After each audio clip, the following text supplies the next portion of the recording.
All right. All right. This is we've got a what's today, by the way?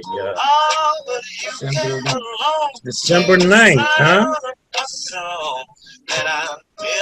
Wednesday, huh? Real. All right, I'm here with Chris James. Good evening, Chris. How we doing? I'm good. How are you? Wonderful, brother. Finally, we hook up. It's been a while. It's been good over 11 months since we hooked up out Yeah. there in Georgia, and we had that interview, and it got lost. But thank you for giving me the opportunity to interview you again. I'm going to let you tell your story. Well, you got to ask me questions, brother. Okay, great. Tell us about Chris James, how you started out. Let me go turn my television down. Well, let's do that. I'll give you the book. What you do? Oh, here it is.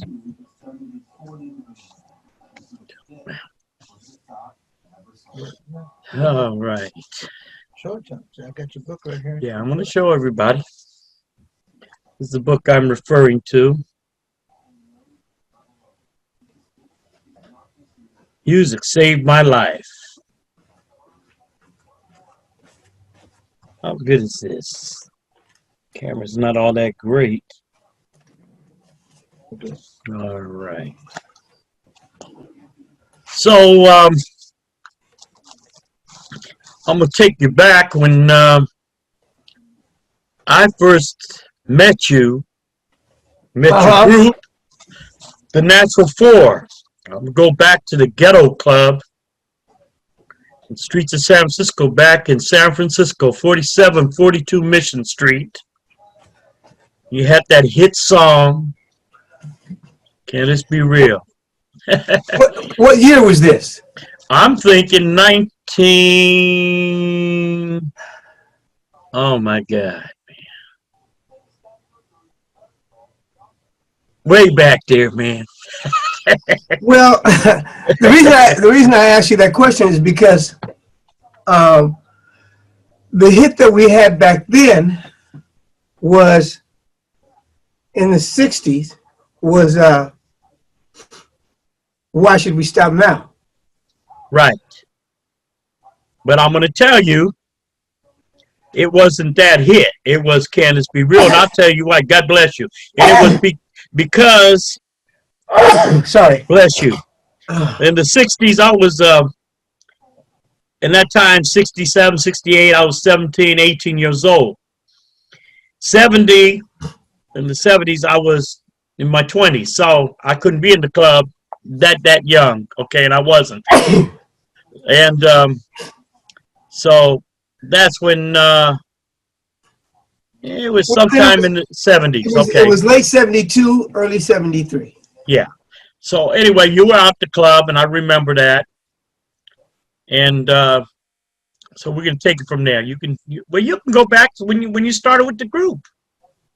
Well, again, you don't have a list of questions because I can't just ramble, bro. Oh, okay, all right.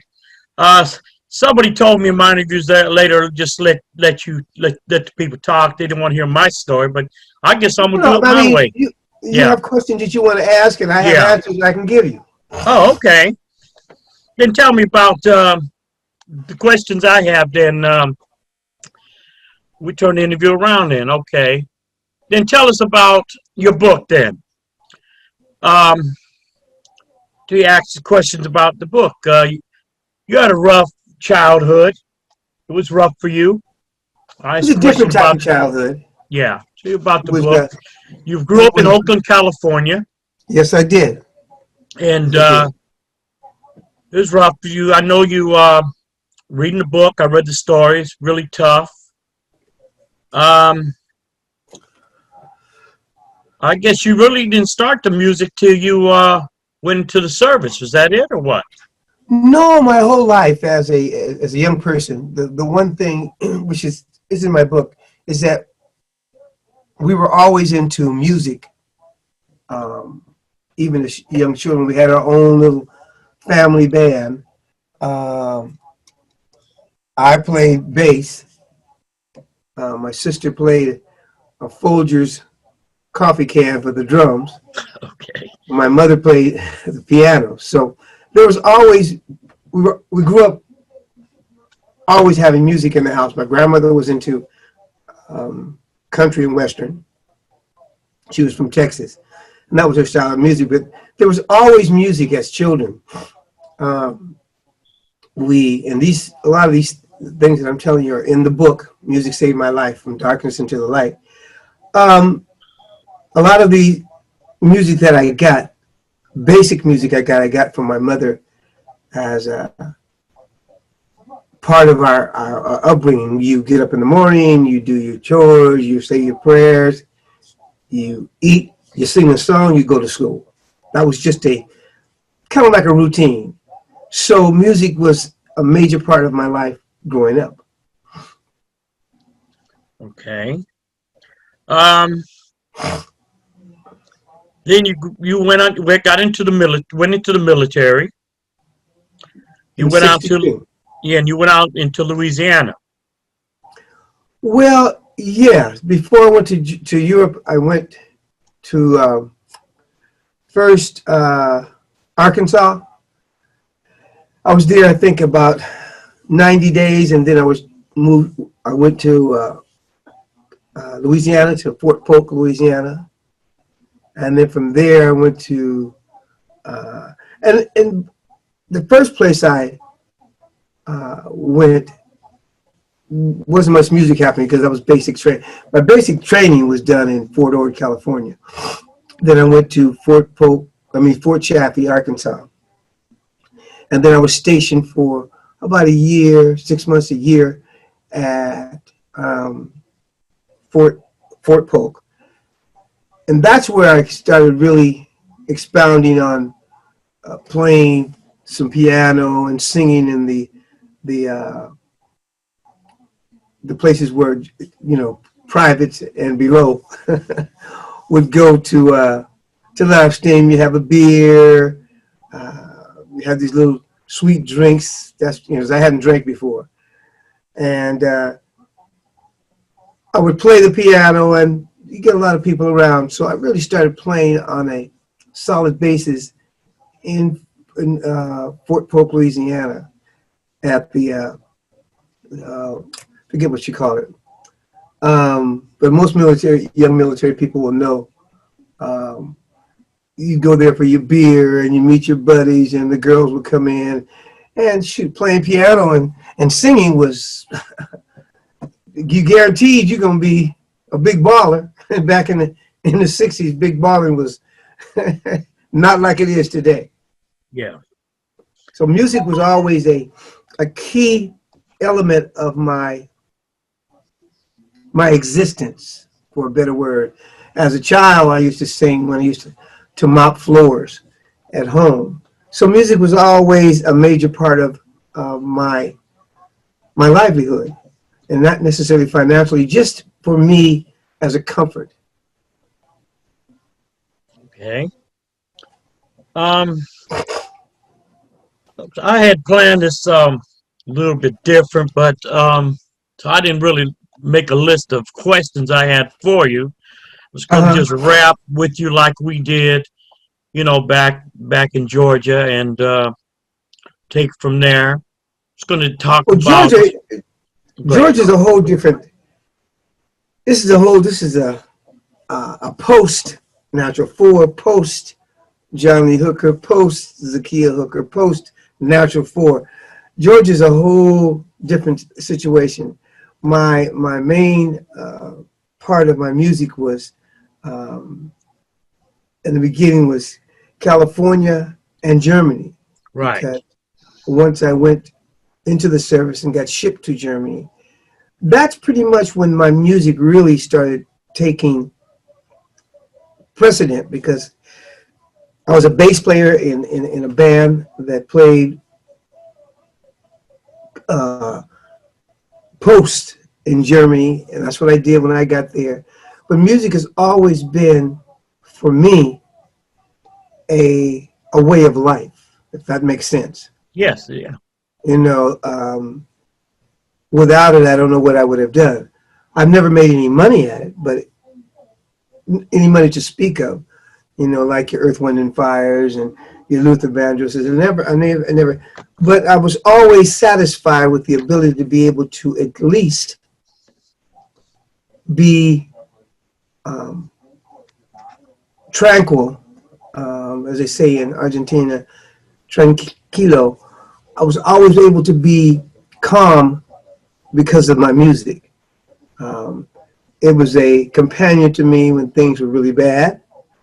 It was a companion to me and has been when things were good. So it's always been that mainstay in my life. To be able to perform, whether it was sing and or play, has always been, for a better word, a blessing for me. I'm imagining when you were in the Army, were you playing a lot for the servicemen, or were you out playing different clubs in Germany? Were you doing a combination of both, or? A combination of both. We did some military gigs on military bases, and then there were clubs. One main club called the 50-meter Club outside the post. I was stationed in Stuttgart, Germany, in a barracks called Kelly Barracks, and there was a club called the 50-meter Club that was 50 meters outside of the post, and that's where I did a lot of playing. For a couple of years, I played there.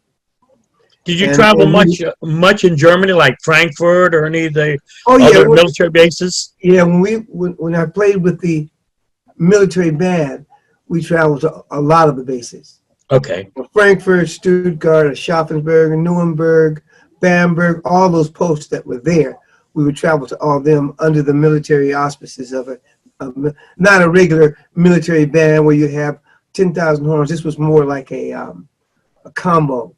Right. You know, and you had it's more like a show. Right. Because there were singers in front of me that I would play behind. Okay. It was myself and a guy by the name of Marvin Holmes. You know him? I know Marvin Holmes from San Francisco and the Uptights. Okay, Marvin and I were playing in the same band. I didn't know he was military. Yeah, a lot of people. You mentioned that to me. Yeah, a lot of people didn't know that I was military. A lot of people, even today, don't realize that I was in the service. Wow. Yeah, small world. Yes, it is. Yeah. Wow. And so you had your life over there. Yeah. And you came back home to Oakland. Right. And when did you get back into what band did you get with when you got back here? Did you tell us about that? When I first got back, there used to be a club in Oakland called Al's House of Smiles. It was on what is now known as International Boulevard, but back then was known as East 14th Street. And when I got home, there are a lot of things that happened prior to me performing, and that they can find in my book. Right. Because ain't no sense in trying to tell the whole story about the book. But anyway, I started finding out where the places where people were playing, and even though I had a family, because I had a family immediately when I got home, and that's another whole story. But anyway, so I started out at Al's House of Smiles, and for about, I would say, 6 months before I went to work for General Motors, because they had if you won the competition they had, you get to play the weekend, and you get $25 a night. Back then, in the '60s, that was like you got 50, you was like big time. Yeah. But anyway, there was there was a guy by the name of Eugene Blacknell. You know him? The name's familiar. You ever hear of a guy by the name of Geno Blackwell? The last name's familiar. I don't remember really well. Well, anyway, Eugene Blacknell was an exceptional guitar player. He was, you know, to me, 3 times as good, 4 times as good as Marvin Holmes would ever be. He was just one of those cats that he was like a super funk player, but pocket all the time. So he was the house band, and so I went in, and I forget the song that I sang. It slips my mind now, but I went in and I sang this. It was probably a James Brown song, and I won. So I got to perform for that particular weekend, and that was really my first live performance since being in Germany performing at the 50 Meter Club. Then, because I had a family, I had to go to work, and I went to work at General Motors. Worked there for 3.5 years, and that's where I met this guy by the name of, well, his nickname was Punkin, but his name is Alfred Bowden, and he was working in one part of General Motors and on a line, and I was working in another part. And people heard me always singing where I was working, and they said, "Hey man, there's a guy here that, you know, is in a group. Maybe you can go check and sing with him." So we hooked up. And that was in '68, and not the Natural 4 at that particular time. I think they were called the Dynamic Dimensions or some other name. But anyway, they asked me to audition. I auditioned. They liked what I did, and so the chemical makeup or the physical makeup of the group was myself, Punkin, a guy by the name of Alan Richardson, and another gentleman by the name of John January. And so we started rehearsing on a regular basis. And eventually, we got some local gigs. There used to be a bowling alley on 73rd and East 14th. And they used to have a club in there. And that was one of the places we played. Then you had the Showcase and the Sportsman. And we played those clubs, and then you had the Continental Club. Then you had in San Francisco you had the Dragon a Go-Go, which was a club that was downstairs in San Francisco. So we played at all these clubs. Got a manager by the name of Lou Chin, and we were doing good. We were in San Francisco at the Dragon a Go-Go for several weeks, and then everybody else found out. The Ballards found out about it. The Whispers found out about it, and so everybody started going. But we did quite a few gigs out of town: Denver, Colorado, Seattle, Portland, places like that. Sometimes LA, and that was the Natural Force beginning from say '68 to from '68 to '70, late '70. We just did all the usual places. Didn't go too far. The first hit was Why Should We Stop? Well, the first hit was I Thought You Were Mine, written by a guy by the name of Lonnie Cook. And then the next hit was written by a guy by the name of Ricky Jones. That was Why Should We Stop Now? That's when ABC picked us up on Why Should We Stop Now? But we didn't have anything to follow up because we had a really weak producer. His name was Willie Hoskins. Mm-hmm. And he had a record company called Bulu Bulu Records. And it was on Telegraph around the 50s, someplace. It was downstairs. And we didn't have anything to follow up on Why Should We Stop Now? So they kept us about 6 or 8 months. And then, cut us loose because the song didn't sell. However, the song did sell in Los Angeles, in the Hispanic community, big time. And I didn't find that out until 25 years later, that the song had done very well in Southern California in the Hispanic community. This was Why Should We Stop Now? and not Can This Be Real. But nobody was writing for you guys. None of you guys No, were writing. we weren't writing for ourselves because we were all working. I mean, the group when it started, they were not. John January and Alan Richardson, really nice guys, but they weren't serious about music. Okay, and when I say that, I don't mean that in negative them. It was just like, you know, cats being able to stand on the corner and sing. We just looked up and got to singing seriously, and we got bands and so forth, but that was not their thing.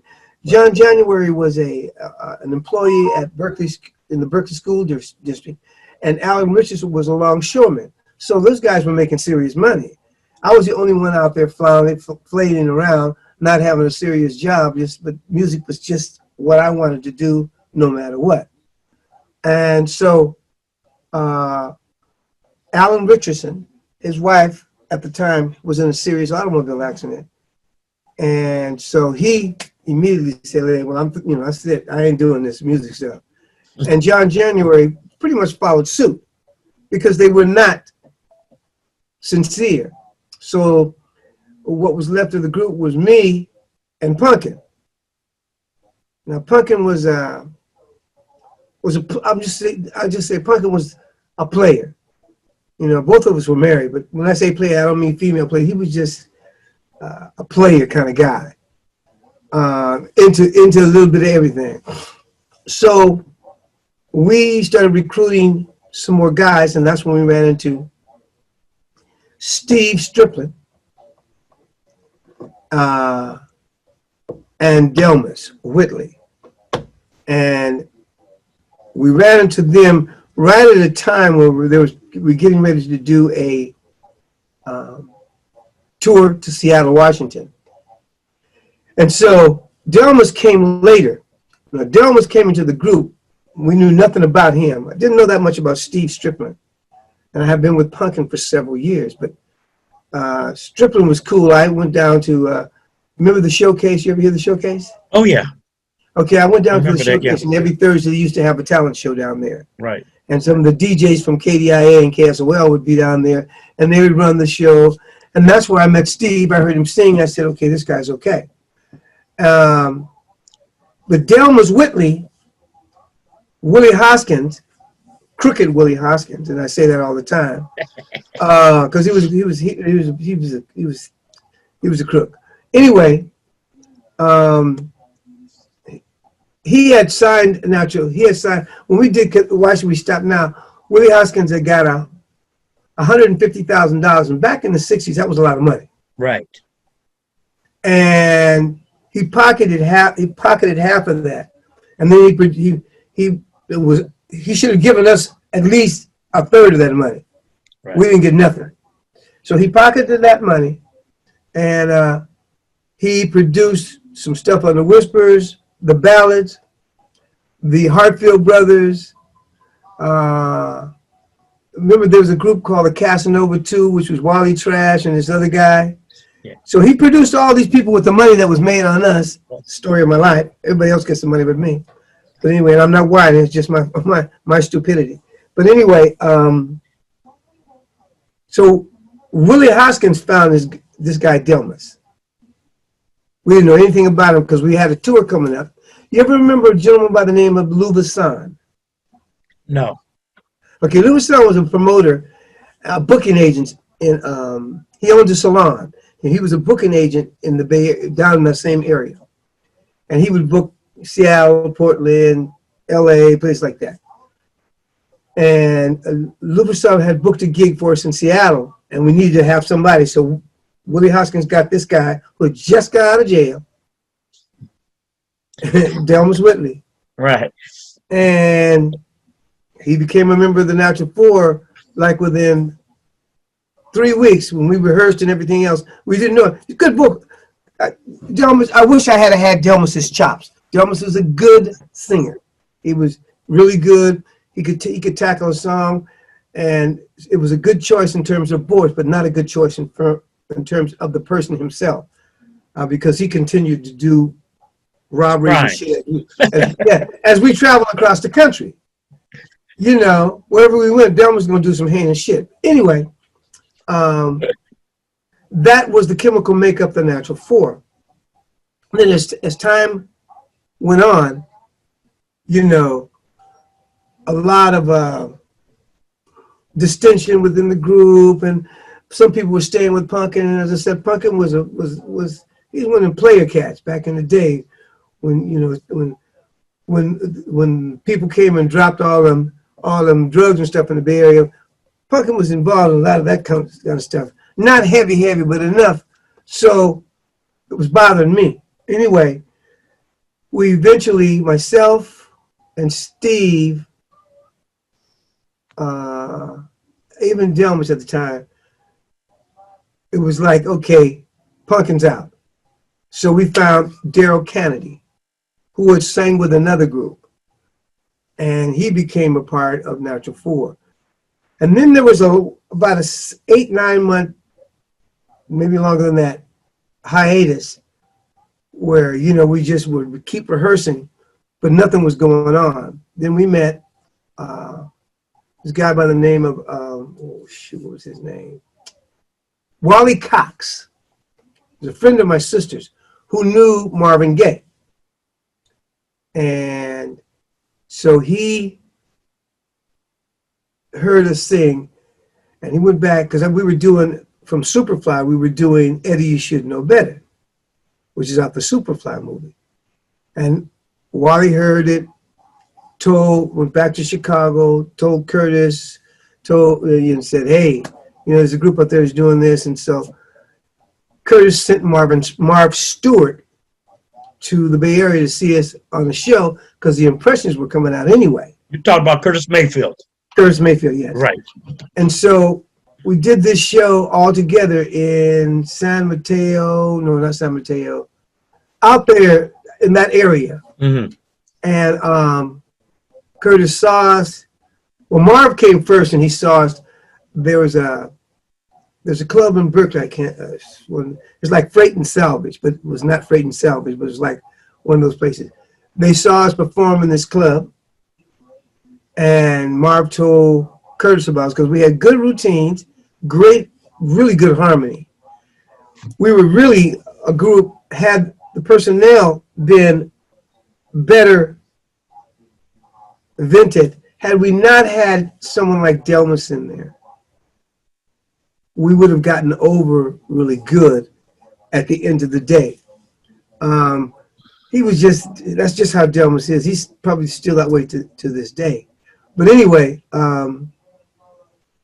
they heard us, they liked us. Curtis wanted to sign us. We had tickets. We was in Chicago. Then we became Chicago recording artist. That was like in late 71, 72. And then, for a better term, we blew up. We recorded the first album. We did a Soul Train. We did actually Soul Train in Chicago with Don Cornelius before the Soul Train came on television. He had a club in Chicago. Ah. So we did our first gig there in front of him, so he kind of knew who we were. And then Can This Be Real blew up.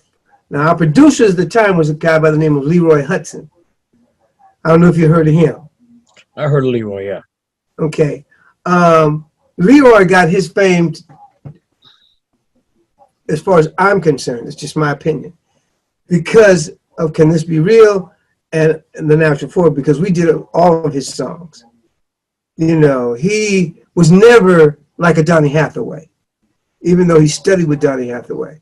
He was always, you know, if you're so close to somebody, if there's like Aretha Franklin and Joyce Smith, and they sing alike, who gonna get the most play? Aretha Franklin. Right.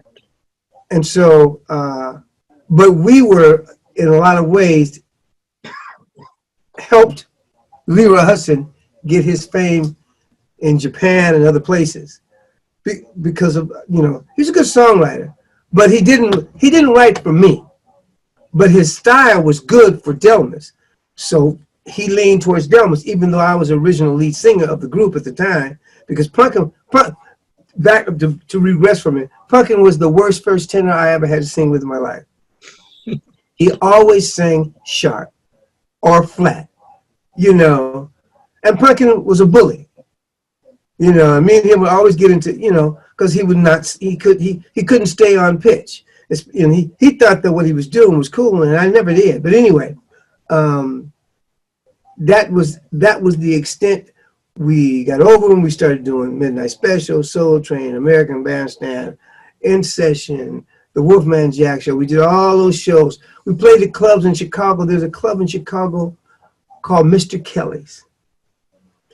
If you look it up, it was a real, like, mafia type of place that people went. Okay. You ever hear of a comedian by the name of Sandy Barron? No, not really. I can't recall. Okay, he was a white comedian, and we were on the same bill with him. This club in Chicago was downtown Chicago, and we're talking about the 70s, and it was really dark. You know, the black people that went there during that time, you know, they had to be somebody like Don Cornelius. You know, they wanted the entertainment to come into the back door. Okay, so I was telling you what kind of place it was. Right. And it was the connections that Marv Stewart had that got us in the club. But when we got there, we realized that, you know, and me being from California, we don't, you know, we realized that we was in a seriously racist club, because the N-word, when we came in, because we came in the front door, you know, you go to the club to get the gig. I ain't going, you know, I'm not from down south, so I ain't going in the back door. So the whole time we were there for 2 weeks, 2 weekends. The N-word was flying from the waitresses and waiters. But before it was all over with, they have these doors that swing like this, you know? Yes. One goes in, the other one comes out. So after a while, I got kind of fed up. And so one day, we get ready to go on. So I went downstairs, and the door is right here. As you come down the steps, the first door that's coming in is right there. And so what I did was I put my foot out so that the door didn't open all the way. And this one particular waitress that every day, you know, it was the end where I'm saying, what is your problem? You know, it was always a few words past. And that's just one of those funny stories. She had a tray full of food and drinks and everything. That shit went everywhere. She didn't see who did it. So she couldn't say, everybody knew who did it. I knew I did it. Good job. But that's just a story. I mean, her tray went all over the floor, these people's drinks and everything. And by the time they figured out, we was back upstairs like nothing happened. You know, that's just one incident. But anyway, ask some more questions, man, because I can't keep rambling forever. You're doing a great job, brother. Anyway, Yeah, right. So that was Chicago. Came back to the Bay Area. Natural 4 was doing good. Natural 4 were doing okay. Okay. Now you went down south. You out in I think you were in Reno or somewhere, and you guys got in a little bit of trouble. Oh, we were in Elko. Okay. Are you read that in the book? Yes, I did. We were in Elko, Nevada. Thank you. On a trip to Denver. Right. Coming back, and you know, it's one of those weird things where I don't believe in taking shit that don't belong to me. It's one of them rare coincidences where that was all I had to do was happen one time to me, where we went to the gas station. It's not that we didn't have the money. We went to the gas station to get some gas, and they had all this shit just everywhere, trinkets and keychains and shit. So, fuck, let me take one of these, you know. And normally I don't touch nothing. You know, it was like, it cost $1, you know. So we left. You know, I took one. Who else took one? I think the bass player took one. We just said, "Oh shoot!" You know, we paid our gas. We paid for our gas and left and drove off. And we drove. We was driving, getting towards California-Nevada border, and we see, you know, like down the other street that was parallel to the freeway or parallel to the highway, and we see the cops pass by, and our guy was waved, you know, because we wasn't speeding, wasn't doing nothing wrong, didn't have no drugs in the car, none of that shit. And just as we got to the border, they pulled us over. Had their guns out, made us lay on the ground, and they handcuffed us because there had been a bank robbery of some black guys someplace in Elko, Nevada. They had the guns out, told us to get on the ground, put our hands behind our back, handcuffed us, took us to this little country-ass jail down there in Nevada, someplace in, nobody knew where we were, and said, you under suspicion for bank robbery. He said, bank robbery? He said, we took a keychain that was worth $1, and $2. We ended up in jail. We must have been there for about a week, maybe not quite a week, maybe 3-4 days. Oh my God, it was crazy. We had to go to, they had court on Saturday for us. Like we were some big time criminals. And then they realized after about 3 or 4 days, I can't remember how long it was. Well, they fined us for taking the $2 keychains. And so one person had to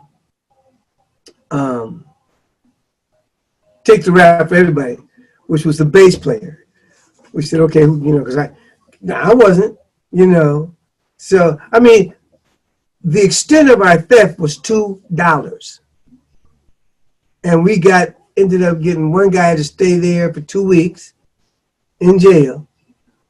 And I think we got fined like $200 or $300. It was, and I ended up having to go back and pick up the guy that stayed. That was my penance for taking a $1 keychain. Yeah. I mean, they had a newspaper, and then they found the original bank robbers. So that was the most exciting part of my life in terms of going to jail and shit. Anything else? Oh yeah. I gotta laugh a little bit. I'm sorry about laughing about that. Oh, that's okay, brother. That was a long time ago. Anyway, yeah, I'm gonna ask about well, I don't want to get into the book right now, but I had planned to bring you out in August to do a book signing. We had that planned out in Pittsburgh. I made arrangements to do that at the bookstore here downtown Pittsburgh, and it was going to follow up with the show, right? Oakland, California, with the Natural Four. Okay, I was going to be with you, and you've got a lot of musicians that you still are in contact with out here. You still know so many, friends that you work with, and we were going to do that. Your son including your son. Okay. And because this pandemic, it screwed everything. It changed everything, brother. It did. Really upset me because I had planned. We got the money together, and the people. I planned to have it at the Bow Theater. It's right on East 14th. I thought that'd be the best place to have it, close to Oakland. Mm-hmm. And like I said, that just messed up everything. I hope we can still do it. Yeah, me too. Before it's too late. Before it's too late, yeah. We had discussed doing a lot of things, and you know, you talked about maybe we can do something like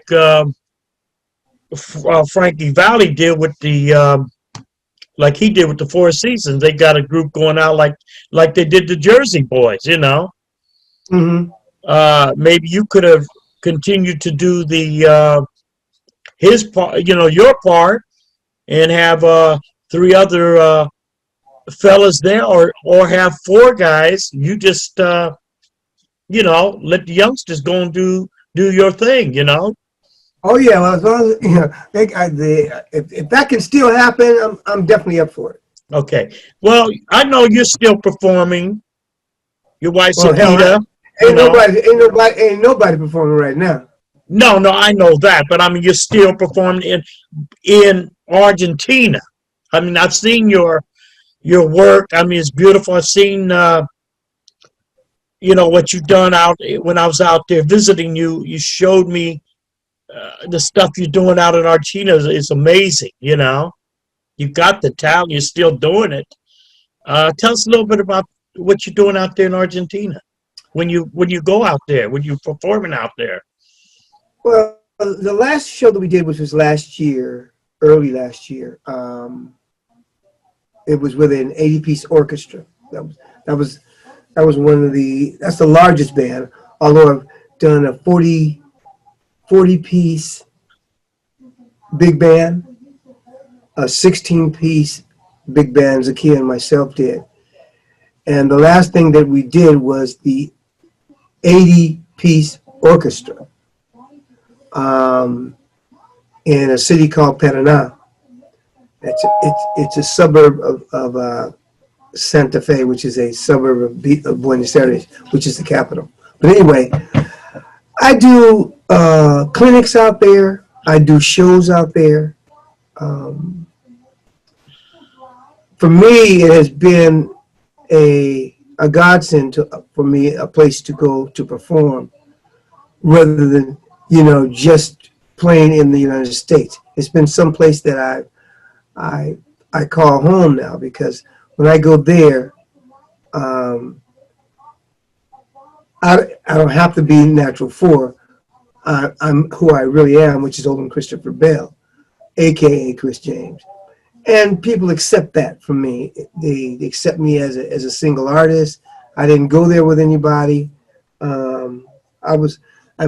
I went there several months before as a kid, even went there, just to see what it was like working in Argentina. And I enjoy performing in Argentina because they're very dedicated to African American music, all kinds of music. And then they have their own Argentine material that a lot of it I really like, just the sound. So Argentina has been truly a godsend to me in terms of some place I can go and not have to think about, what didn't happen with Natural 4 and like that. And also, it's a place specifically for, not just for me, but for me personally, it's a place I like to be. I started a gospel choir there called the John Lee Hooker Memorial Choir. We did well. And I've been doing, as of late, I've done about 10 or 12 electronic performances. I just finished, they have a festival right now called the Quarantined 2020 Music and Art Festival. It started on the 4th and goes through the 19th of this month. They aired my both my shows, one on the 4th and the next one on the 5th, and you can actually see the shows that I did. If you go online, I can send you I can send you a link to that. And it was all done. It's all virtual, So my presence there is still really viable, even though I'm not there, because of this last thing that I did. And then I've done several which everybody's doing virtual, where I'm here, I'm singing and or playing, and the other people are in Argentina or in Chile or in, you know what I'm saying? And we're all playing together, and then one guy takes it and puts it all together and puts it out there, you know, just to keep, you know, my profile going on there. So Argentina has been a truly a godsend to me. It was, and, you know, I'm really glad that I started going there. I wish I had gone there sooner. Well, I'd love to get out there, but I'd love to get out there when you're out there. I hear that, brother. Wow, I was looking forward to going back down to Georgia. I did want to go in January. I wanted to get back down to Montgomery, Alabama, and back down to Memphis. Mm-hmm. That was for that Martin Luther King weekend. Mm-hmm. It's just, you can't make any plans these days, you know? No, you can't. And I wanted to go to the, right after that Martin Luther King weekend, which would be the 19th, then head over to Washington, D.C. for the inauguration. Now, I just can't make any plans, man. It's terrible, you know? Nobody can make plans, man. Yeah. It is what it is. Yeah, and I know. And it's just really, it's terrible, man. It is I know what it is, brother. it's very frustrating. It is very frustrating. I feel like I'm incarcerated for a crime I didn't even do, man. I've been framed. But I mean, I just want to tell you, I love you, brother. I want to thank you for this interview, and the time, you know, we have here on this Zoom. Give my best to Sakita and Zakia. Zakia, you know I talk funny, man. I look funny and I talk funny, brother. No, but if you're gonna say her name, you're gonna say her name. If I don't correct you, she's gonna correct me. Okay, well, so, Zakia. My daughter's girl, that's her name also. I just call her Z. Exactly. That's even better. That's it. I'm gonna call her Z. But anyway, give her my love, and man, you got a beautiful home.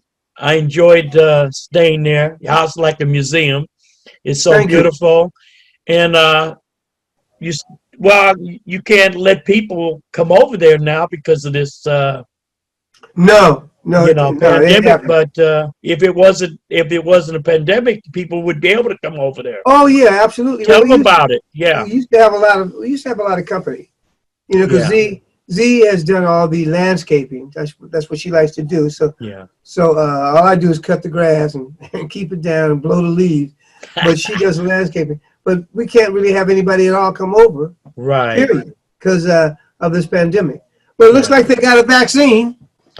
Yeah, I ordered it from my doctor. I already told her when it's ready, I'm ready. But anyway, let's stay in touch, Chris. We'll do, but I hope this was good for you. No, it's great, man. Thank you so very much, man. Love you, bro, and let's stay in touch. All right, man. You take care. God bless. Peace out, man. Much love. Thank you so very, very much. Good night. Thank you. Bye-bye. Well, that was that was it, man. I will, when I finish, go back to sleep. All right. Thank you. That was Olin and Olin Bell, aka Chris James. All right, thank you.